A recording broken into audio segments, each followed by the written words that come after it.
আসসালামু আলাইকুম রহমতুল্লাহ। আমি এসআই মাসুদ রানা বলছি।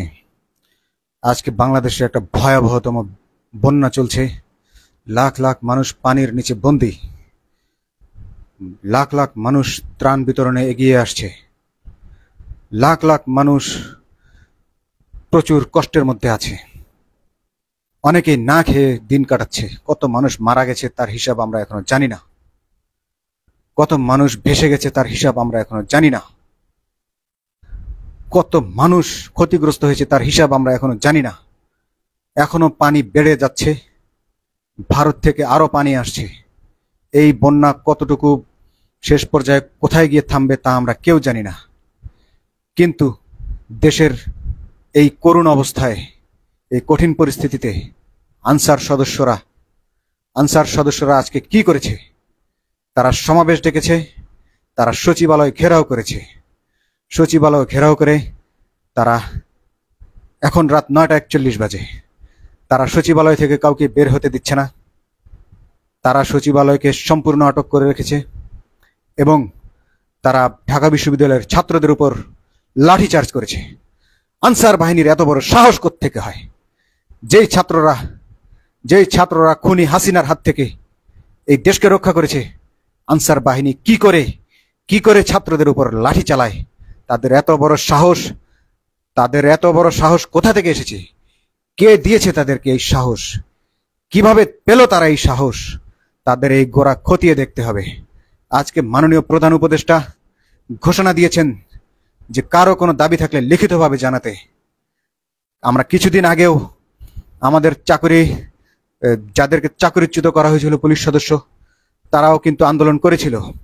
কিন্তু তাদেরকে যখন উপদেষ্টাগণ প্রতিশ্রুতি দিয়েছেন চাকরিতে বহালের, তারা সাথে সাথে তাদের আন্দোলন তুলে নিয়েছে এবং চুপচাপ তারা ঘরে বসে আছে।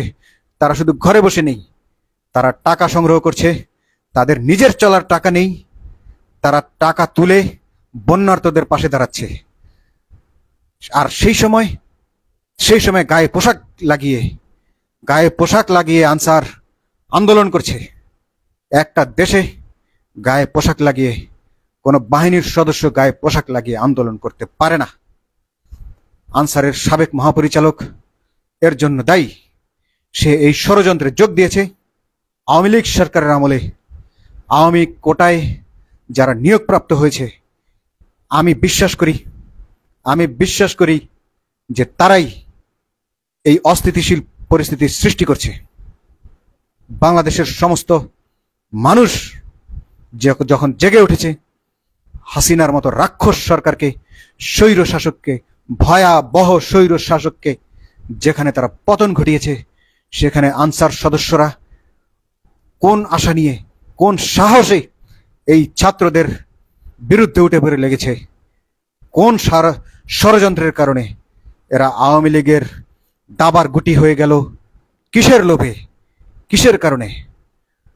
মাননীয় প্রধান উপদেষ্টা বলেছেন যে তাদের দাবি দেওয়া মেনে নেওয়া হয়েছে। একটা জিনিস বাস্তবায়ন করতে অবশ্যই কিছুটা সময় লাগে। কাগজে কলমে অর্ডার হতে, প্রজ্ঞাপন হতে সময় লাগে। তারা একদিনের মধ্যেই সব বাস্তবায়ন চাচ্ছে। এটা নিশ্চয়ই তারা ষড়যন্ত্রে যোগ দিয়েছে।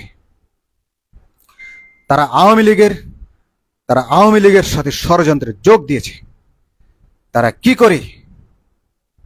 কি করে এখন পর্যন্ত তারা আন্দোলন চালিয়ে যাচ্ছে? কে তারা? তাদের পরিচয় আমরা জানি। তাদেরকে খুঁজে খুঁজে বের করা হবে এবং যারাই ষড়যন্ত্রের সাথে যারাই যোগ দিয়েছে তাদেরকে অবশ্যই বিচারের আওতায় আনতে হবে। তাদেরকে কঠোর হস্তে দমন করতে হবে। আমরা দেশের জনগণের জন্য সহনীয়, কিন্তু যারা দুষ্কৃতকারীর জন্য আমরা হব কঠোর, অত্যন্ত কঠোর। যারা দেশের বিরুদ্ধে ষড়যন্ত্র করবে, যারা আওয়ামী লীগের দালালদের সাথে হাত মেলাবে, তাদের প্রতি আমরা হব কঠোর। আমরা তাদের প্রতি কোনো নমনীয়তা, কোনো সহনশীলতা যদি দেখাতে চাই, তবে আমাদের রাষ্ট্র ঝুঁকিতে পড়ে যাবে। আমরা বিপর্যয়ের মধ্যে পড়ে যাব। দেশের জনগণ বিপর্যয়ের মধ্যে পড়ে যাবে। ষড়যন্ত্রের সকল কালো হাত আমাদেরকে অবশ্যই ভেঙে দিতে হবে। আনসার সদস্যদেরকে আমি অনুরোধ করছি, আপনারা ঘরে ফিরে যান। আপনারা ঘরে ফিরে যান। আপনারা কিসের আন্দোলন নিয়ে আসছেন রাতের বেলা? ছাত্রদের উপর হাত তুলেন। আপনাদের এত বড় সাহস কে দিয়েছে? আপনারা কি দেখেননি কয়দিন হয়েছে ছাত্ররা এই দেশকে শেখ হাসিনার সমস্ত বাহিনীর হাত থেকে উদ্ধার করেছে? আপনারা সামান্য আনসার বাহিনী হয়ে এই ছাত্রদের গায়ে হাত তুলেন। আপনারা ছাত্র সমন্বয়কদের উপর হামলা করেছেন। আপনারা ঘরে ফিরে যান। আমাদের উপদেষ্টাগণ বলেছেন তো আপনাদের দাবি পূরণ করা হবে। আপনাদের দাবি পূরণ করা হয়ে গেছে। এখন আপনারা এই আদেশ প্রাপ্তির জন্য অপেক্ষা করতে হবে, ধৈর্য ধরতে হবে। কিন্তু আপনারা যদি উশৃঙ্খলা প্রদর্শন করেন, দুঃসাহস প্রদর্শন করেন, তাহলে ভুলে যাবেন না ডক্টর মোহাম্মদ ইউনূস একজন কোমলপ্রাণ মানুষ হলেও প্রশাসন আছে। প্রশাসন অবশ্যই আপনাদেরকে শক্তভাবে দমন করবে। আপনারা আমাদের ভাইদের উপর লাঠিচার্জ করবেন না, খবরদার বলে দিচ্ছি। এই দেশের জনগণ আপনাদের হাত কিন্তু ভেঙে দিবে।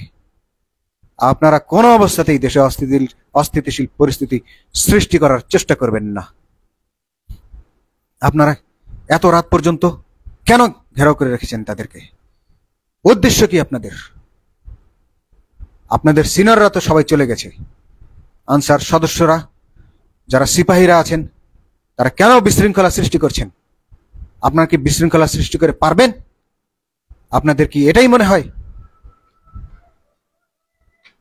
আপনাদের কি মনে হয় যে আপনারা পারবেন? আপনাদের জন্য কি কোনো বাহিনী নিযুক্ত করতে হবে? পুলিশ, সেনাবাহিনী? আপনাদের জন্য কি এদের কাউকে নিযুক্ত করতে হবে? কাউকেই লাগবে না। ছাত্র ছাত্রীরাই আপনাদেরকে রাস্তা থেকে হটিয়ে দিতে পারবে ইচ্ছা করলে। কিন্তু সেখানে আপনাদের দাবি পালন করা হয়েছে, আপনাদের দাবি মেনে নেওয়া হয়েছে, জাতীয়করণের অঙ্গীকার করা হয়েছে। এরপরেও আপনারা রাষ্ট্রবিরোধী কার্যকলাপে লিপ্ত আছেন। এত দুঃসাহস! সবাই ঘরে ফিরে যান, নয়তো আপনাদের যে দাবি মেনে নেওয়ার কথা হয়েছে আপনারা সেটাও পাবেন না। আপনাদের আমও যাবে, ছালাও যাবে। আপনারা কিছুই করতে পারবেন না। এটা জনতার সরকার, এটা শক্তিশালী সরকার। এটা হাসিনার মতো নরবরের সরকার নয়। এই সরকারের সাথে এই দেশের 18 কোটি জনতা রয়েছে, কোটি কোটি ছাত্ররা রয়েছে। যে ছাত্ররা খালি হাতে পুলিশের বন্দুকের সাথে যুদ্ধ করেছে। আপনাদের এত বড় সাহস, ছাত্রদের উপর লাঠিচার্জ করেন। এই স্বাধীন দেশে শেখ হাসিনার পতন হয়েছে, কিন্তু এই ফ্যাসিবাদের বীজ রয়ে গেছে। এসব বীজ একটা একটা করে তুলে ফেলা হবে। যারা বাড়াবাড়ি করেছো তাদের একজনকেও ছাড়া হবে না। সরকার তোমাদেরকে নির্দেশ দিয়েছে, তোমরা ঘরে ফিরে যাও। তোমাদের দাবি মেনে নেওয়া হয়েছে। দেশের মধ্যে অস্থিতিশীল পরিস্থিতি সৃষ্টি করছো তোমরা। কার সাথে ষড়যন্ত্রে লিপ্ত হয়েছে? তোমরা কার সাথে হাত মিলিয়েছ? তোমরা কি ষড়যন্ত্রে লিপ্ত হয়ে হাসিনাকে ফেরত আনতে পারবে? এটা কোনোদিনও সম্ভব না। তোমাদের শক্তি সম্পর্কে তোমাদের ধারণা নেই যে তোমাদের দ্বারা কতটুকু সম্ভব? তোমরা কি করতে পারবে? এখন যদি নির্দেশ দেওয়া হয় তোমাদেরকে চারিদিক দিয়ে ঘেরাও করার, তোমরা কি করতে পারবে তখন? তোমরা যারা এখনো রাস্তায় ঘেরাও করে রেখেছো, রাস্তা ব্যারিকেড দিয়ে রেখেছো, আনসার সদস্যরা সবাই ঘরে ফিরে যাও। এই সরকার যখন একটা ভালো কিছু করতে যাচ্ছে, পদে পদে ষড়যন্ত্র, বাধা, কেবলমাত্র বাধা আর বাধা, একটার পর বাধা, একটার পর একটা বাধা। এগুলো সব শক্তভাবে মোকাবেলা করবে। আপনাদের দাবি মেনে নেওয়া হয়েছে, আপনারা ঘরে ফিরে যান। এরপর যদি আপনারা বাড়াবাড়ি করেন, বাড়াবাড়ির ফল অবশ্যই আপনাদেরকে ছাত্র জনতা দিবে। ডক্টর মোহাম্মদ ইউনূস সাহেব, মাননীয় প্রধান উপদেষ্টা, উনি কোমল হৃদয়ের মানুষ, কিন্তু ছাত্র জনতা আপনাদেরকে ছাড়বে না। তাই ছাত্র জনতার উপর কখনো চোখ রাঙানি দিবেন না, তাদের উপর লাঠি তোলার সাহস করবেন না, কোনোদিনও করবেন না। এই দেশের পুলিশ বদলে গেছে। তারা এখন ছাত্র জনতার পক্ষে, তারা ছাত্র জনতার সাথে কাঁধে কাঁধ মিলে কাজ করছে। আর আপনাদের এত বড় সাহস, আপনারা আনসার সদস্যরা ছাত্রদের উপর হাত তোলেন, সচিবালয়ে ঘেরাও করেন। এখনো তো সরকার আপনাদের উপর বল প্রয়োগ করেনি। একবার ভাবুন তো, যদি বল প্রয়োগ করার সিদ্ধান্ত নেয় তবে আপনাদের পরিণতি কি হবে?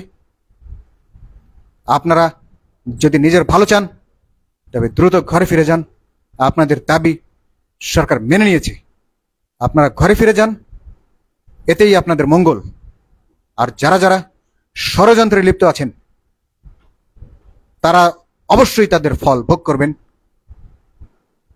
কোন ষড়যন্ত্রকারীকে এই বাংলাদেশে ক্ষমা করা হবে না, সে যেই হোক না কেন, যত বড় লোক পদস্থ লোক হোক না কেন, একজন ষড়যন্ত্রকারীকেও ছেড়ে দেওয়া হবে না। আপনারা যারা আজকে এই বিশৃঙ্খলা সৃষ্টি করলেন, তারা নিঃস্বার্থভাবে ক্ষমা চেয়ে তারা চলে যান, তারা ঘরে ফিরে যান। নয়তোবা পুলিশ ছাত্র জনতার সাথে আপনাদেরকে শায়েস্তা করবে। আপনারা সবাই ঘরে ফিরে যান। আপনাদের সবার পরিবার আছে, পরিবারের কথা চিন্তা করে আপনারা ঘরে ফিরে যান। নয়তো এই ষড়যন্ত্রের দায়ে আপনাদের চাকরি চলে যাবে, আপনাদের জেল হবে। নিজের ভালোটা নিজে বুঝতে শিখুন। আর কোনো অবস্থাতেই ছাত্র জনতার উপর চড়াও হওয়ার চেষ্টা করবেন না। আপনারা এখনই ছাত্র জনতার কাছে ক্ষমা চান। তাদেরকে হামলা করার জন্য তাদের কাছে ক্ষমা চেয়ে আপনারা ব্যারাকে ফিরে যান, বাসায় ফিরে যান। পোশাক পরে রংবাজি করতে এসেছেন। এই দেশে কোনো প্রকার অস্থিতিশীল অবস্থা আর মেনে নেওয়া হবে না। দেশের প্রত্যেকটা মানুষ সব ধরনের অপচেষ্টা, ষড়যন্ত্র রুখে দেবে। প্রত্যেকটা মানুষ আজকে সোচ্চার, সবাই জেগে উঠেছে। কেউ ষড়যন্ত্র করে পার পাবে না। আপনারা দেখেননি পুলিশের কত বড় বড় অফিসারদের চাকরি চলে গেছে, অতিরিক্ত আইজিপির চাকরি চলে গেছে। আপনারা কারা? যেই দালালি করবে, আওয়ামী সরকারের দালালি যেই করবে, তাদের প্রত্যেকের বিরুদ্ধে কঠোর ব্যবস্থা নেওয়া হবে। সুতরাং আপনারা যদি নিজের ভালো চান তাহলে সরকারকে সহযোগিতা করুন, সরকারের পাশে দাঁড়ান। আপনাদের কি উচিত ছিল? বন্যার্তদের পাশে দাঁড়ানো উচিত ছিল আজকে। আর আপনারা কি করছেন? সচিবালয় ঘেরাও করেছেন। যখন ছাত্ররা যখন ত্রাণ বিতরণের কাজে ব্যস্ত, সারা দেশে যখন ছাত্ররা মানুষের মধ্যে ত্রাণ বিতরণ করছে, আপনারা সেই সুযোগে কাপুরুষের মতো সচিবালয় ঘেরাও করেছেন। স্টুপিড কোথাকার! আপনারা কার ইশারায় করছেন এগুলো? সব তথ্য বের হবে, আপনাদের সবার তথ্য সংগ্রহ করা হবে। আনসারকে যদিও জাতীয়করণের ঘোষণা দেওয়া হয়েছে, কিন্তু যারা ষড়যন্ত্রের সাথে লিপ্ত তাদেরকে অবশ্যই শাস্তির আওতায় আনা হবে, আইনের আওতায় আনা হবে। সুতরাং আপনারা ক্ষমা চেয়ে, ছাত্র জনতার কাছে ক্ষমা চেয়ে আপনারা ঘরে ফিরে যান, এতেই আপনাদের মঙ্গল। আর আপনাদের পরবর্তীতে কোনো দাবি দেওয়া থাকলে সেটা আপনারা লিখিত দিবেন। প্রজাতন্ত্রের সুশৃঙ্খল বাহিনীর কর্মচারী হয়ে আপনারা পোশাক পরে আপনারা বিক্ষোভ প্রদর্শন করতে পারেন না।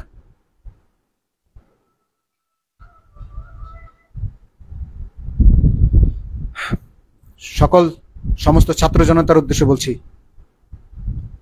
সবাই, আমাদের বিজয় হয়েছে, কিন্তু এই বিজয় ধরে রাখতে আমাদের আরো অনেক পরিশ্রম করতে হবে, সজাগ থাকতে হবে। চতুর্মুখী ষড়যন্ত্রে আমরা পড়ে আছি। আওয়ামী লীগ বিভিন্ন গুজব নিয়ে ফিরে এসেছে মাঠে। তারা বিভিন্ন পেজ থেকে মিথ্যা সব তথ্য প্রচার করছে। ওইসব হারামজাদাদেরকে আমরা দেশে প্রবেশ করতে দিব না। ওদেরকে দেখা মাত্র আমরা পিটিয়ে গাছের সাথে বেঁধে রাখবো। তারা বিভিন্ন অপপ্রচার, প্রধান উপদেষ্টার নামে, আসিফ নজরুল স্যারের নামে যত সব বদনাম, অপপ্রচার, এসব নিয়ে তারা এসেছে, মাঠে নেমেছে। আজকে মাঠে ঘাটে কোথায় আছে আওয়ামী লীগ? কোথায় কোথায় ছাত্রলীগ, যুবলীগ? তারা 3 বছর আগের ইফতার বিতরণের ছবি নিয়ে মাঠে নেমেছে যে তারা ত্রাণ বিতরণ করছে। এই চোরের দলের জন্য মানুষ আগে ত্রাণ পর্যন্ত বিতরণ করতে পারতো না। কেউ ত্রাণ নিয়ে আসলে ওদেরকে দিতে হতো, আর ওরা সব মেরে দিত। চোরের বাচ্চা চোরেরা এখন অনলাইনে বসে বসে মিথ্যা তথ্য, ষড়যন্ত্র এসব ছড়াচ্ছ। যত কিছুই ছড়াও না কেন, বাংলাদেশের মাটিতে তোমরা কোনোদিন মাথা তুলে দাঁড়াতে পারবে না। তোমাদের ষড়যন্ত্রের বীজ উপড়ে ফেলা হবে। তোমাদেরকে বাংলাদেশের প্রতিটা মানুষ তোমাদেরকে শায়েস্তা করবে। আওয়ামী লীগ শয়তান, 15টা বছর এত নির্যাতন, জুলুম, আয়নাঘর, নারী কেলেঙ্কারি। সিলেটের মনে নেই স্বামীর কাছ থেকে স্ত্রীকে নিয়ে ছাত্রলীগের লোকেরা ধর্ষণ করেছিল যে, মনে নেই? বদরুলের কথা মনে নেই? পিলখানা ষড়যন্ত্রের কথা মনে নেই? এত শত শত লোক গুম হয়ে গেছে, কত মানুষকে বিচার বহির্ভূতভাবে হত্যা করা হয়েছে।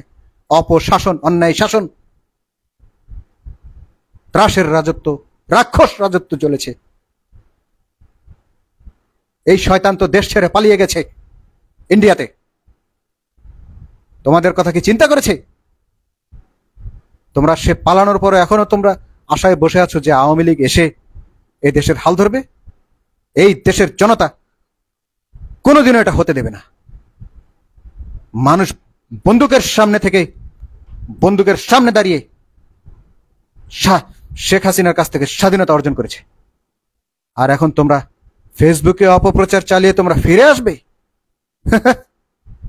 হাস্যকর বিষয়। তোমাদের এইসব ষড়যন্ত্রের মোকাবেলা করা হবে, কঠোর হস্তে তোমাদের এই ষড়যন্ত্র দমন করা হবে। বাংলাদেশের মানুষকে তোমরা বোকা পেয়েছো, 15 বছর বোকা বানিয়ে রেখেছো আমাদেরকে। তোমরা আর কোন ষড়যন্ত্র করে সফলতা অর্জন করতে পারবে না। তোমরা আল্লাহর কাছে তওবা করো, তোমরা পুনরায় ইসলাম গ্রহণ করো। শয়তানের দল, তাহলে তোমাদেরকে হয়তো বাংলাদেশের মানুষ ক্ষমা করে দিতে পারে।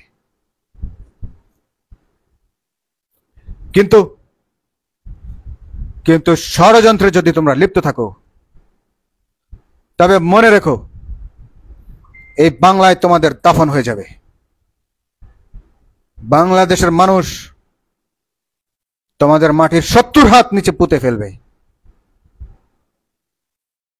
তোমরা আমাদের ভাই, এই দেশের জনগণ হিসেবে তোমরা একটা ভুল রাজনৈতিক দল করতে, এখন ভুল বুঝে তোমরা ফিরে আসো। ন্যায়ের শাসন চলবে। তোমরা এই ন্যায়ের শাসনে শান্তিতে বসবাস করো। এর যদি ব্যত্যয় করো, ষড়যন্ত্র করো, রাষ্ট্রদ্রোহিতা করো, তবে তোমাদের কাউকেই ছাড় দেওয়া হবে না।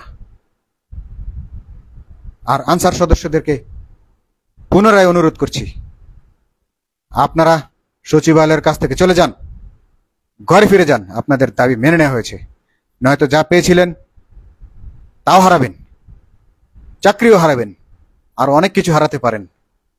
সুতরাং আপনারা ফিরে যান, এটাই আপনাদের জন্য মঙ্গল। সবাই ভালো থাকবেন। আসসালামু আলাইকুম।